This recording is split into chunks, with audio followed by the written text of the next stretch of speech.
Hey everyone, welcome again. And in this video, we are going to discuss about self-made teaching aids, जो कि रहने वाला teaching of mathematic in secondary school, जिसमें आपका बोला हुआ है कि 2D और 3D फिगर्स या ज्योमेट्री आपको या अर्थमेटिक पढ़ाना है आपको। तो आपको कुछ सेल्फ मेड यानी खुद से कोई टीचिंग एड तैयार करनी है। तो अब आपको एग्ज़ाम में आप जो है वो वहाँ पे कोई भी फिज़िकल मटेरियल लेके जा नहीं सकते। सो जो भी करना है आपको वहाँ पे सारा पेन से ही करना पड़ेगा या पेंसिल से करना पड़ेगा। तो सब फर्स्ट ऑफ ऑल जो भी बच्चे पहली बार वीडियो को देख रहे हैं, चैनल को सब्सक्राइब करो आप लोग, ठीक है। एंड वीडियो को लाइक करना है नहीं भूलना आप लोगों ने। तो जब भी ये क्वेश्चन आता है आपको कि कोई भी एक सेल्फ मेड टीचिंग एड तैयार करो, ठीक है, आपको ज्योमेट्री के कंसेप्ट पढ़ाने हैं या अरिथमेटिक पढ़ाने हैं, तो आप कैसे लिखोगे इसके बारे में, ठीक है। इस वीडियो को देखने के बाद आपको जो भी डाउट है, ठीक है, वो सारे क्लियर होने वाले हैं। तो सबसे पहले तो आपको डिफाइन करना है कि टीचिंग एड्स क्या होती हैं, ठीक है, यानी शिक्षण सहायक सामग्री क्या होता है। तो आप सबको पता है कि देखो कुछ बच्चे होते हैं जिनको आप ओरली पढ़ाओगे तो उनको ओरली समझ आ जाता है, ठीक है, लेकिन कुछ बच्चे होते हैं जिनको ओरली समझ नहीं आता है। तो टीचिंग एड्स का यूज़ किया जाता है वहाँ पे, ठीक है, ताकि बच्चों को जो है वो हम किसी चीज़ का जो भी हमारा लॉजिकल आइडिया है, ठीक है, जो भी आप उनको एब्स्ट्रैक्ट आइडिया बता रहे हो, जैसे उनको आपने बताया कि एक ट्रायंगल जो है उसके 3 वर्टिसेस होते हैं, 3 फेसेस होते हैं, ठीक है, 3 साइड्स होती है। तो ऐसे करके अगर आप बता रहे हो, अब बच्चे को समझ नहीं आ रहा, ठीक है, वर्टिसेस क्या होते हैं, तो आपने पहले उसको क्या बताया, एब्स्ट्रैक्ट आइडिया बताया ना, कंसेप्ट बताया। अब आप उसको एक कंक्रीट फॉर्म में दिखा सकते हो, ठीक है, in the form of teaching aid, कि आप उसके सामने जो है वो एक ट्रायंगल जो है 2D शेप जो हमारी है वो आप उनको दिखा सकते हो। तो वही लिखा है कि teaching aids are the material, ठीक है, जो कि यूज़ किए जाते हैं टीचर्स के द्वारा टू गिव इंस्ट्रक्शन कंसेप्ट अपनी क्लास के अंदर, जिससे क्या होता है बच्चे जो है वो आसानी से, अच्छे से या प्रभावी तरीके से जो है वो कंसेप्ट को समझ पाते हैं, ठीक है। तो ये थोड़ा सा आप इसके बारे में लिखोगे। देन अगेन यहाँ पे लिखा हुआ है टीचिंग एड्स जो है वो हमारे कुछ यंत्र होते हैं, कुछ डिवाइसेस होती हैं जो टीचर यूज़ करता है या फिर एडुकेटर यूज़ करते हैं, ठीक है, और लर्नर की हेल्प करता है ये क्या करने में, अपनी स्किल इंप्रूव करने में, रीडिंग, अंडरस्टैंडिंग एंड रीइंफोर्स करता है ये टीचिंग लर्निंग प्रोसेस को, यानी उसको बढ़ावा देता है, ठीक है। जैसे मैंने आपको बताया कि आप उसको बता रहे हो कि एक ट्रायंगल की 3 साइड्स होती हैं, ठीक है, या फिर राइट एंगल ट्रायंगल ये होती है हमारी, ठीक है, इसमें एक 90 डिग्री एंगल होता है। अब बच्चे को पता नहीं है कि कैसी दिखती है, ठीक है, तो आप उसके सामने क्या कर रहे हो, एक कंक्रीट फॉर्म लेके आ रहे हो, ठीक है, कि उसके सामने आप जो है वो उसको रियल एक्सपीरियंस प्रोवाइड कर रहे हो कि ये देखो ऐसी होती है ट्रायंगल। तो वो आ जाएगा आपका टीचिंग एड। अब आप इसमें 2 डेफिनेशन लिख देना, ठीक है, पहले तो बर्टन की लिख देना, ठीक है, और दूसरा आपका किंडर एस जेम्स की लिख देना। अब जेम्स बर्टन ने क्या बोला कि टीचिंग एड्स जो है वो वाले सेंसरी ऑब्जेक्ट होते हैं जो कि इनिशिएट करते हैं, स्टिमुलेट करते हैं और रीइंफोर्स करते हैं लर्निंग को। सिंपल डेफिनेशन है। इन्होंने बोला शिक्षण सहायक सामग्री वो सारे सेंसरी ऑब्जेक्ट्स होते हैं, कहीं ना कहीं हम इसको सेंस करते हैं। जैसे आपके सामने अगर मैं कोई शेप लेके आता हूँ, ठीक है, कोई चार्ट लेके आता हूँ, कोई फ्लैश कार्ड लेके आता हूँ, या कोई 2D 3D शेप लेके आता हूँ, ठीक है, तो आपको देखने को मिलेगा अच्छा ऐसे होता है, ये है ट्रायंगल, अच्छा इसकी 3 साइड्स होती हैं, ठीक है। एंड ये इनिशिएट करते हैं यानी शुरू करते हैं, ठीक है, आपको स्टिमुलेट भी करते हैं, अच्छा ऐसे होता है, और बढ़ावा भी देते हैं। बढ़ावा मतलब जैसे किसी बच्चे को समझ नहीं आ रही थी पहले, आप डायरेक्टली उसको एब्स्ट्रैक्ट कंसेप्ट बता रहे थे, लेकिन अभी आप उसके सामने क्या टिका दिया आपने आके, जैसे यहाँ पे देखो, अब ऐसे चार्ट दिखा दिया आपने तो बच्चों को आसानी से समझ आ जाएगी, ठीक है, कि सर्कल का कोई भी एज नहीं होता है, ठीक है, स्क्वायर के 4 एज होते हैं, ठीक है, 4 वर्टिसेस होते हैं। तो ऐसे करके अगर आप दिखाओगे तो उसको एकदम एक्सपीरियंस यानी चीज़ों को वो सेंस कर पाएगा, ठीक है, अच्छा रिलेट कर पाएगा अपने एब्स्ट्रैक्ट कंसेप्ट को, एकदम कंक्रीट फॉर्म में वो देख पाएगा।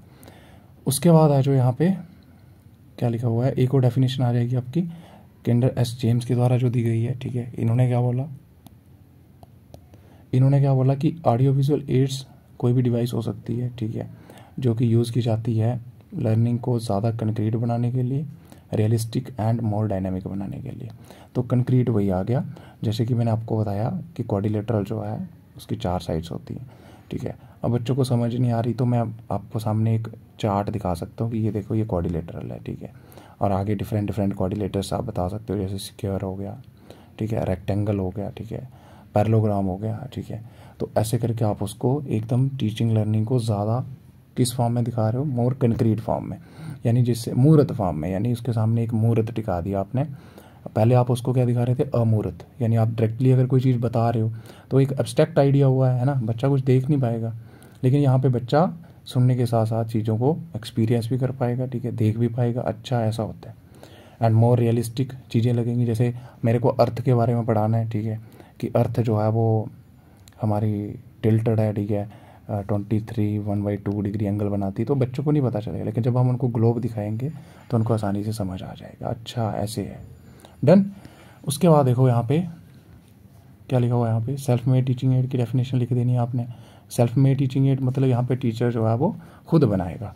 तो लर्निंग टूल्स होते हैं, ये कुछ शिक्षण के यंत्र होते हैं या मटेरियल होता है, सामग्री जो कि टीचर खुद क्रिएट करता है, ठीक है, टीचिंग को बढ़ाने के लिए, ठीक है, और बच्चों की हेल्प करने के लिए, जिससे बच्चे जो है कंसेप्ट को अच्छे से समझ पाएँ। और बस सिंपल है ये, तो आप खुद से भी लिख सकते हो कि यहाँ पे क्या होता है कि जो टीचर है वो खुद तैयार करता है, ठीक है, जो भी रेडली अवेलेबल मटेरियल होता है, ठीक है। जैसे सेल्फ मेड टीचिंग की बात करें तो टेलर मेड होती है एंड एवरीडे मटेरियल से बनाई जाती है। जैसे आपके पास कार्डबोर्ड पड़ा हुआ है उसी से बना लो, ठीक है।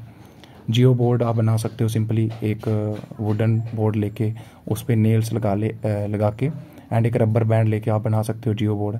तो these are all known as self made teaching aid. अब टेलर मेड का मतलब क्या हो गया? टेलर मेड का मतलब ये हो गया कि बच्चे के इंटरेस्ट के हिसाब से बना सकते हैं हम। जैसे मेरे को पता है कि अगर मेरे को 3rd क्लास के बच्चों को पढ़ाना है तो कैसे बनानी है मेरे को, ठीक है, ज़्यादा कॉम्प्लिकेटेड नहीं होनी चाहिए, ठीक है। तो टेलर मेड मीन्स हम इनको टेलर कर सकते हैं, पर्सनलाइज कर सकते हैं as per the interest and level of the child. उसके बाद की फीचर्स देख लो इसके थोड़े से, ठीक है। देखो पर्सनलाइज्ड वही आ गया कि बच्चे के हिसाब से बना सकते हैं हम इनको। कॉस्ट इफेक्टिव, ठीक है, कि वही जो अवेलेबल मटेरियल है आपका घर पे वहीं से बना लो, ठीक है, और cost effective. Interactive hands on activity, वही यस। देखो जब आप किसी को पढ़ाते हो, ठीक है, ओरली, तो बच्चे को बहुत सारी चीज़ें जो है वो समझ नहीं आती हैं, ठीक है। एंड जब आप उसको जो है उसकी कंक्रीट फॉर्म दिखाते हो ना कि देखो ये हमारा जो है वो रेक्टेंगल होता है, ठीक है, तो अच्छा ऐसा होता है रेक्टेंगल, ठीक है। और इससे क्या होगा, बच्चा हैंड्स ऑन एक्टिविटी करके सीखेगा, अच्छा मतलब प्रॉपर ऑब्जर्व करेगा, शेप्स को एक्सप्लोर कर सकता है। अडॉप्टेबिलिटी वही आ जाएगा कि बच्चों के हिसाब से अडॉप्टेबल होनी चाहिए, तो ये आ जाएंगे कुछ की फीचर्स। या फिर हम इसको अडॉप्ट कर सकते हैं एज पर द इंटरेस्ट, है ना, बच्चे के लेवल के हिसाब से उसको हम मॉडिफाई भी कर सकते हैं। तो दैट आर कम्स अंडर या दैट ऑल आर की features of self made teaching ads. तो पर्सनलाइज्ड हो गया यानी इंटरेस्ट के हिसाब से बच्चे की, कॉस्ट इफेक्टिव यानी ज़्यादा महंगी नहीं है, ठीक है, क्योंकि आप जो भी घर पे अवेलेबल मटेरियल होता है उसी का यूज़ करके आप इनको बनाते हो। इंटरेक्टिव होती है कि कहीं ना कहीं यहाँ पे बच्चा जो है वो आएगा, खुद एक्टिव पार्टिसिपेट करेगा, ठीक है, टीचिंग लर्निंग के अंदर। और अडॉप्टेबिलिटी आ गया।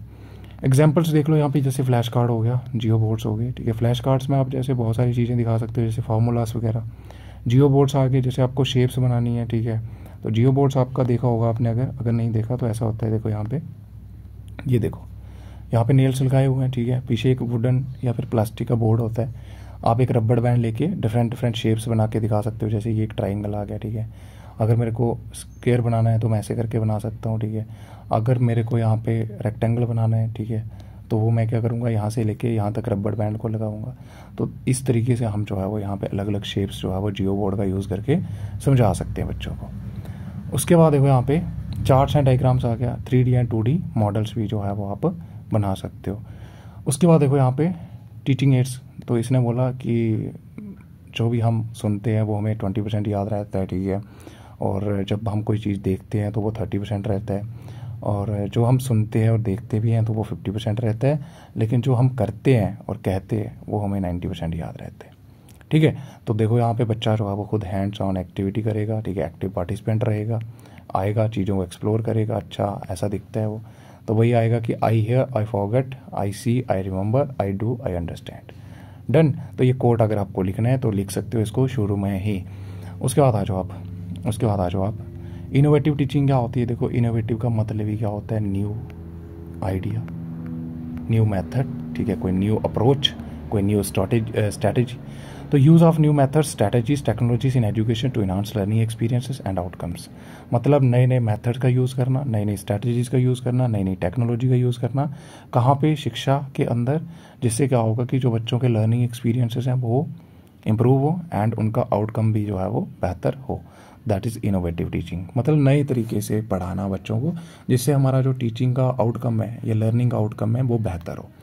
अब इसमें क्या होता है कि आपको going beyond traditional teaching method से बाहर जाना है। जैसे पहले क्या होता था, लेक्चर मेथड, लेक्चर मेथड की बात करें तो यहाँ पे टीचर डोमिनेंट होता था, ठीक है, और बच्चा जो है वो यहाँ पे उतना ज़्यादा एक्टिव पार्टिसिपेंट नहीं होता था, बच्चा जस्ट लिसनर होता था, ठीक है, वो सुनता था।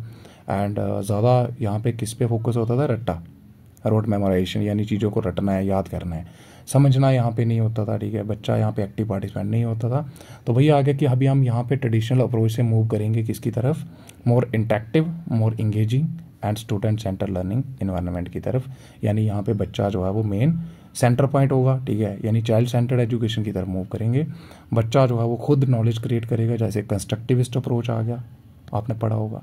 एंड बच्चा इंगेज रहेगा, ठीक है, through out the lecture. Interactive यानी बच्चा खुद हैंड्स ऑन एक्टिविटी करेगा, ठीक है। And student centre learning environment हो गया, यानी बच्चे के हिसाब से, उसके इंटरेस्ट के हिसाब से, उसके लेवल के हिसाब से बच्चा खुद नॉलेज कंस्ट्रक्ट करेगा। तो ये हमारा आज का अप्रोच रहता है, that is known as innovative teaching. उसके बाद देखो इनोवेटिव टीचिंग की बात करें, यहाँ पे बच्चा जो है वो सक्रिय अधिगम करेगा, यानी बच्चा खुद एक्टिव पार्टिसिपेंट होगा। टेक्नोलॉजी इंटीग्रेशन करेंगे हम, आईसीटी टूल्स हो गए या फिर नए नए मेथड्स यूज़ करेंगे, नई नई टेक्नोलॉजी लेके आएंगे। पर्सनलाइजेशन आ गया, पर्सनलाइजेशन मतलब जैसे मैंने पीछे बताया कि बच्चे की नीड के हिसाब से, बच्चे के इंटरेस्ट के हिसाब से, बच्चे का लेवल क्या है, ठीक है, that is known as personalization. उसके बाद कोलैबोरेटिव लर्निंग यानी सहयोगी अधिगम, यानी बच्चे जो है वो आपस में मिल के एक दूसरे से सीखेंगे, ठीक है। And creativity and critical thinking, ये कुछ हमारे इनोवेटिव टीचिंग के कंपोनेंट्स आ जाते हैं कि बच्चे के अंदर आपको क्रिएटिविटी भी डेवलप करनी है, क्रिटिकल थिंकिंग यानी रचनात्मक सोच भी डेवलप करनी है कि बच्चा जो है वो रचनाएं कर पाए चीज़ों की, लेकिन किस तरीके से, एकदम क्रिएटिविटी के साथ।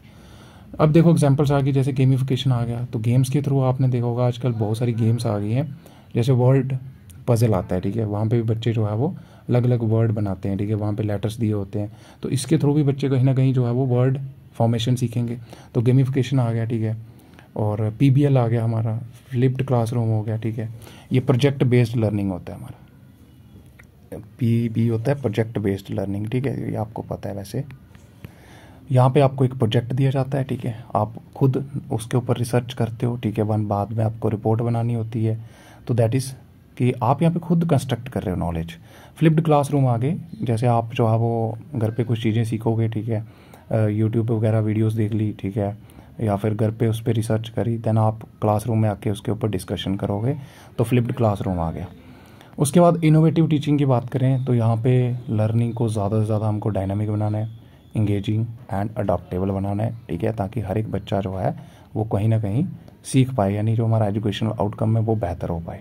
तो यहाँ पे देखो वही लिखा हुआ है कि student not only understand concept, लेकिन उसके साथ साथ बच्चे को बोर्डम नहीं फील होना चाहिए, ठीक है, बच्चा एकदम एक्टिवली सीखे।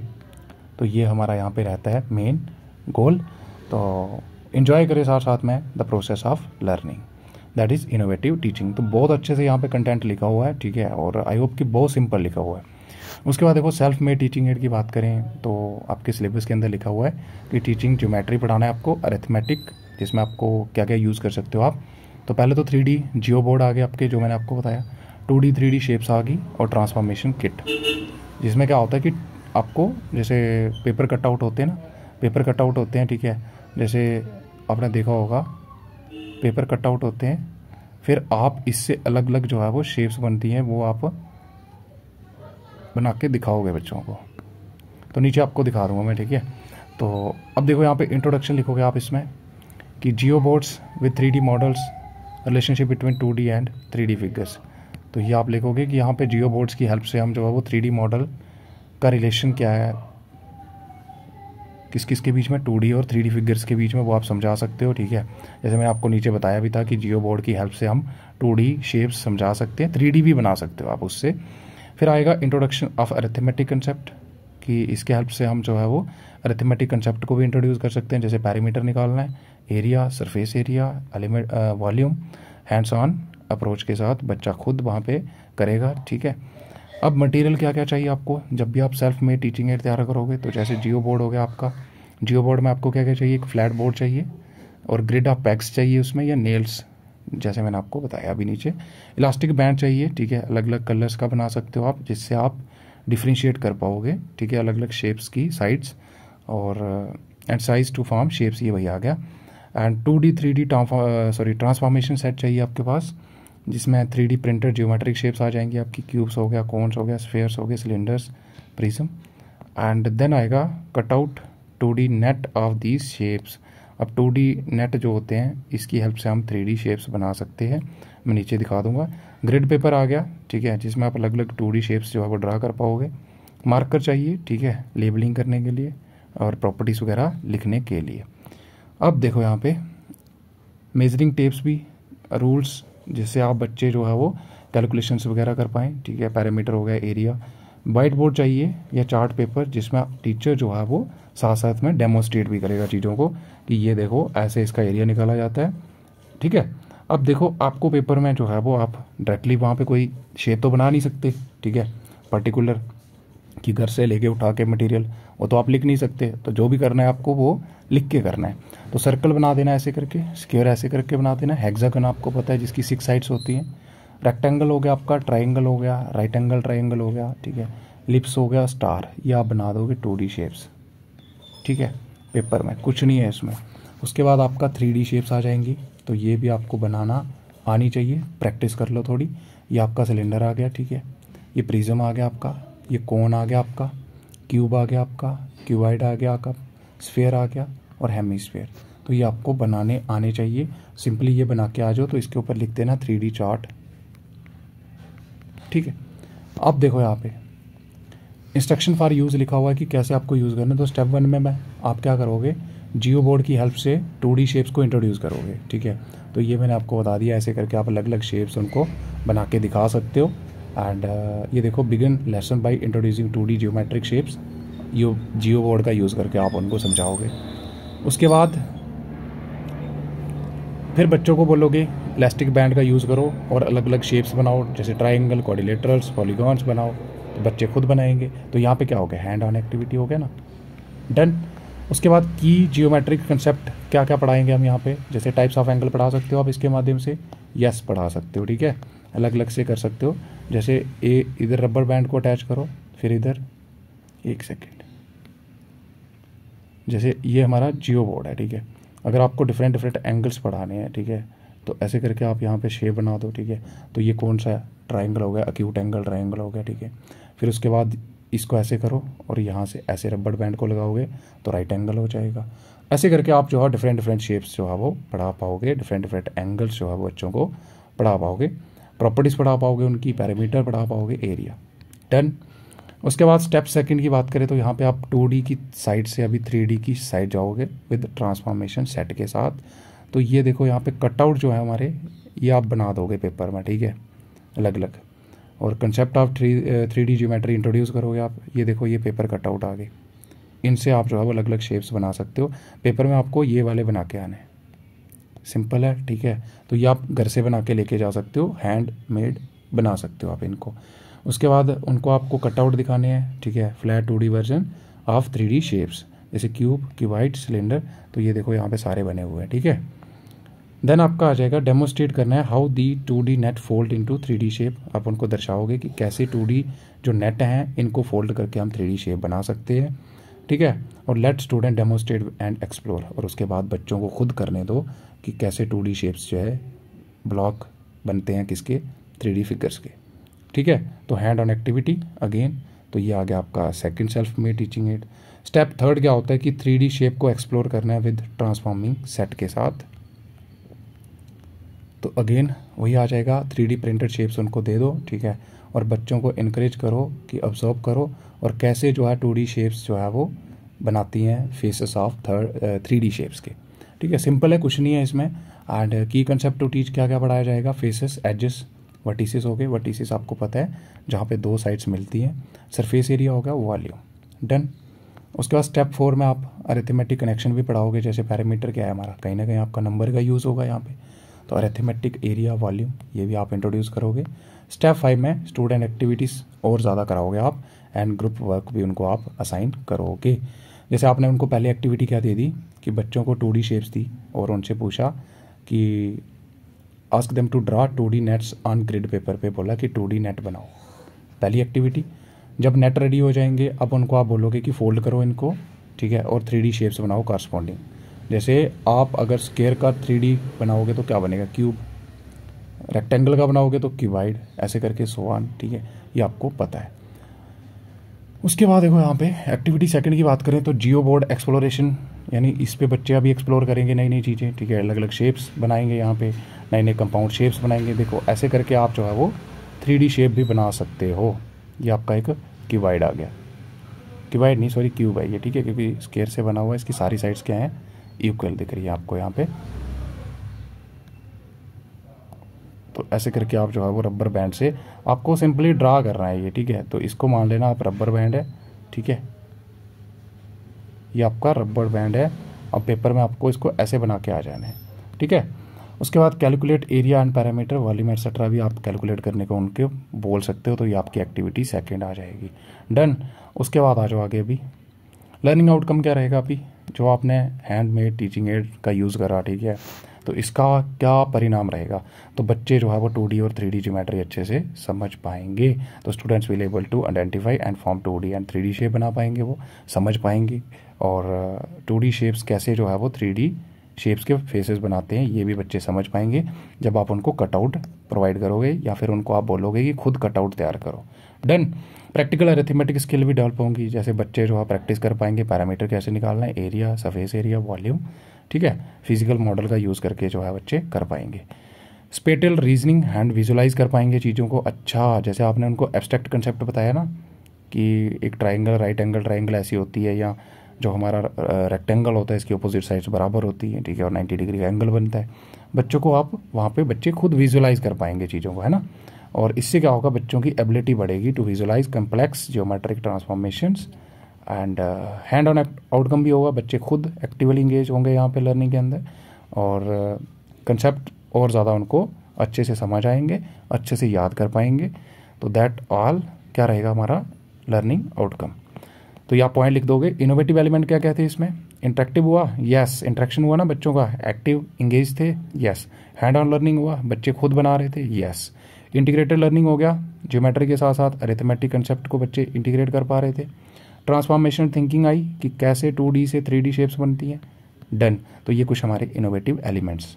उसके बाद देखो यहाँ पे छोटा सा बचा है, ठीक है, सेल्फ मेड टीचिंग एड्स क्या क्या आएंगी अब शॉर्ट में, ठीक है। तो पहले तो ज्योमेट्री अगर पढ़ानी है आपको, तो इसमें पहले तो आप स्ट्रिंग और पिन बोर्ड, जिसको हम जियो बोर्ड भी कहते हैं, ठीक है। तो ये आपको पता चल गया होगा। वुडन बोर्ड, ग्रिड, नेल और पिन्स होंगी उसमें। रबर बैंड चाहिए आपको।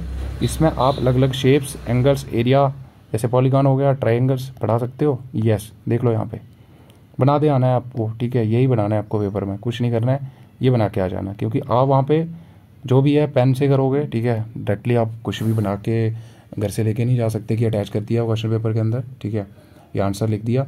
तो आपको खुद ही करना पड़ेगा वहाँ पे, ऐसे करके वहाँ पे बना देना, ठीक है। फिर यहाँ पे ऐसे दिखा देना कि ये एक रबर बैंड है, ठीक है, इसके थ्रू स्क्वायर बना दिया। यहाँ पे आपका स्क्वायर आ गया अगेन, ठीक है, ट्रेपेजियम आ गया, ये हमारा रेक्टेंगल आ गया, ठीक है, ये हमारा पैरेललोग्राम आ गया, ठीक है। तो ऐसे करके आप बना दोगे। उसके बाद सेकंड क्या आएगा, पेपर फोल्डिंग, जिसको हम ओरिगेमी ज्योमेट्री भी बोलते हैं। तो यहाँ पे आप ज्योमेट्री पढ़ाओगे, ठीक है, सिमेट्री पढ़ा सकते हो, एंगल्स, ट्रांसफॉर्मेशंस, ये आपके पेपर कटआउट आ जाएंगे। उसके बाद फॉर्म 3D शेप्स, अब ये आपको खुद ड्रा करनी है वहाँ पे। तो जो घर पे फॉर्म पड़ा हुआ है, देखो आपको क्या है, सेल्फ मेड टीचिंग एड है, तो फॉर्म से बना सकते हो आप अलग अलग 3D शेप्स, यस। ये आपका क्या आ गया, क्यूब आ गया, ठीक है, क्यूबाइड आ गया आपका, ठीक है, सिलेंडर आ गया आपका, कोन आ गया आपका, ठीक है, ऐसे करके आपका स्फेयर आ गया आपका, ठीक है। तो कार्डबोर्ड से या फोम से आप जो है वो कट करके 3D शेप्स बना सकते हो, क्यूब, सिलेंडर, पिरामिड एट्सेट्रा। और स्टूडेंट जो है वो एक्सप्लोर करेंगे इनके faces, edges, vertices, done. Simple है, कुछ भी आपको यहाँ पे ज़्यादा लिखने की ज़रूरत नहीं है, जैसे मैंने लिखा हुआ है ऐसे लिख के आ जाओ, ऐसे डायग्राम्स बना के आ जाओ, डन। एंगल व्हील, ठीक है, एंगल व्हील ये आपको पता है, ठीक है, इससे आप अलग अलग एंगल्स जो है वो बच्चों को पढ़ा सकते हो। तो ये आपको खुद ड्रा करना है वहाँ पे, बहुत सिंपल है ये, ठीक है। सिंपली आपको क्या करना है, सारे एंगल जिन बच्चों का मैथमेटिक है, दे ऑल नो कि कैसे आपको जो है वो एंगल्स पढ़ाने हैं, कौन कौन से एंगल्स होते हैं। जैसे एक्यूट एंगल कौन सा होता है, 90 डिग्री से लेस देन। राइट एंगल क्या होता है, एक 90 डिग्री का, ठीक है। तो ऐसे करके आप जो है रोटेट करोगे, बच्चों को पढ़ाओगे।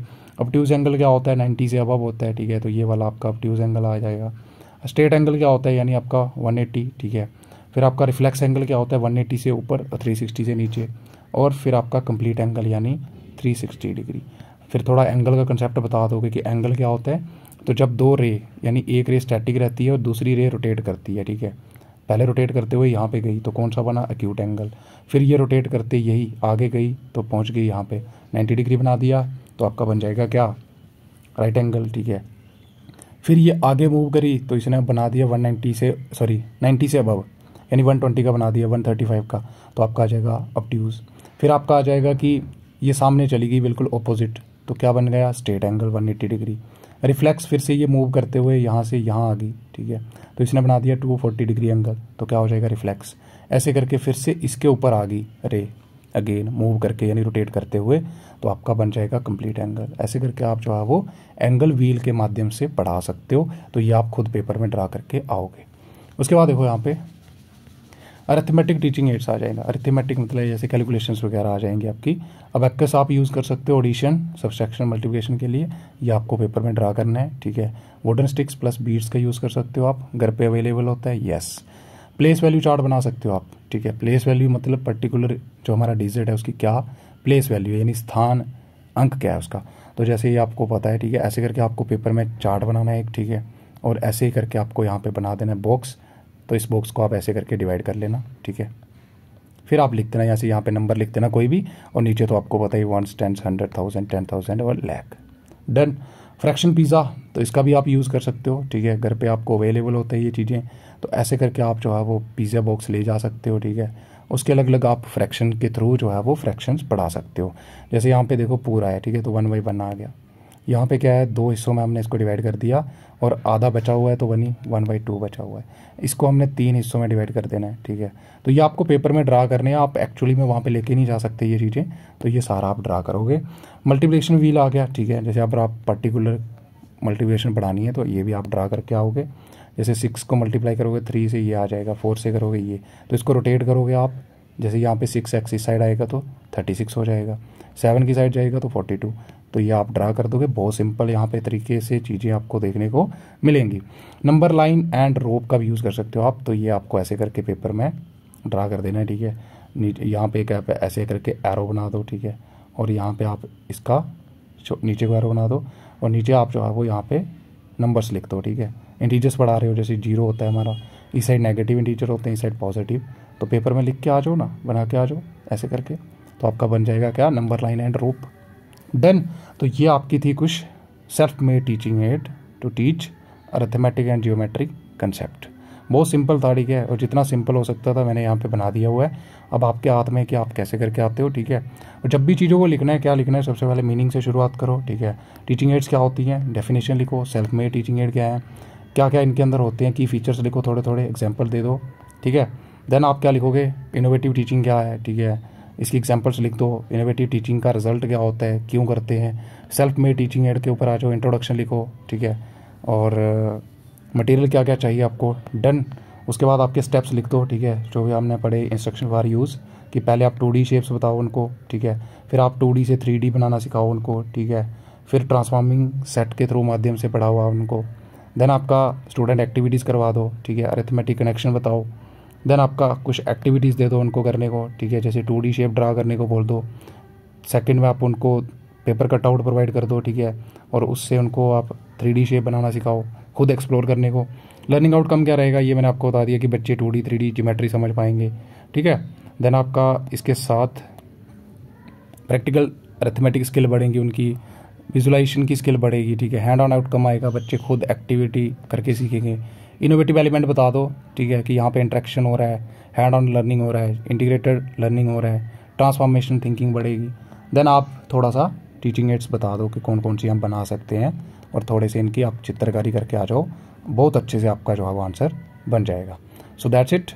और ये वीडियो आपके लिए अगर हेल्पफुल रही हो ना, कहीं नहीं आपको इसका कंटेंट मिलेगा, मैं गारंटी दे रहा इस चीज़ की, ठीक है। तो जो भी हमारे न्यू बच्चे थे जो इस वीडियो को पहली बार देख रहे हैं, पहले चैनल को सब्सक्राइब करो, ठीक है, और वीडियो को लाइक करना नहीं भूलना आप लोगों ने।